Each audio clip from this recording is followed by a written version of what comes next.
ملتان کا ایک شخص حضرت بہاؤالدین زکریا ملتانی کے پاس مرید ہونے آ گیا، مرید ہونے آیا۔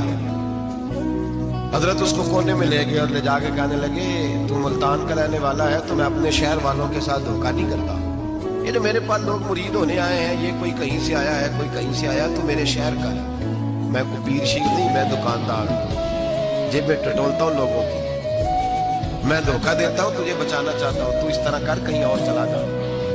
اس نے کہا حضور مشورہ دے کہاں جاؤں؟ کہنے لگے پاک پتن میں چلا جا، فرید الدین بہت بڑا فقیر ہے، بڑا فقیر ہے۔ وہ شخص کہتا ہے گھوڑے پہ بیٹھا، میلوں کا سفر تھا، ملتان سے پاک پتن شریف پہنچا، بابا صاحب کی خدمت میں حضور مرید ہونا ہے، کہاں سے آئے ہو؟ کہا ملتان شریف سے۔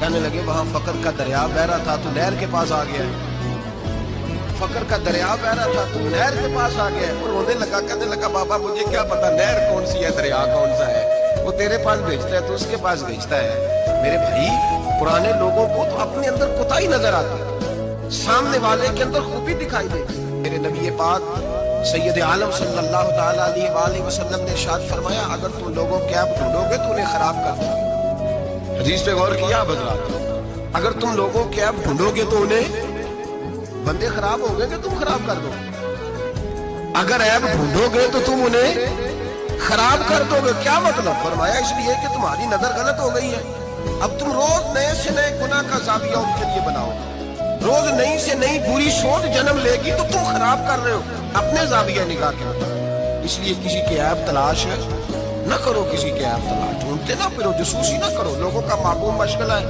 خوبیاں بیان ہی نہیں کرتے، خامیاں ہی بیان کرتے، کوتاہیاں ہی بیان کرتے، کمزوریاں ہی بیان کرتے۔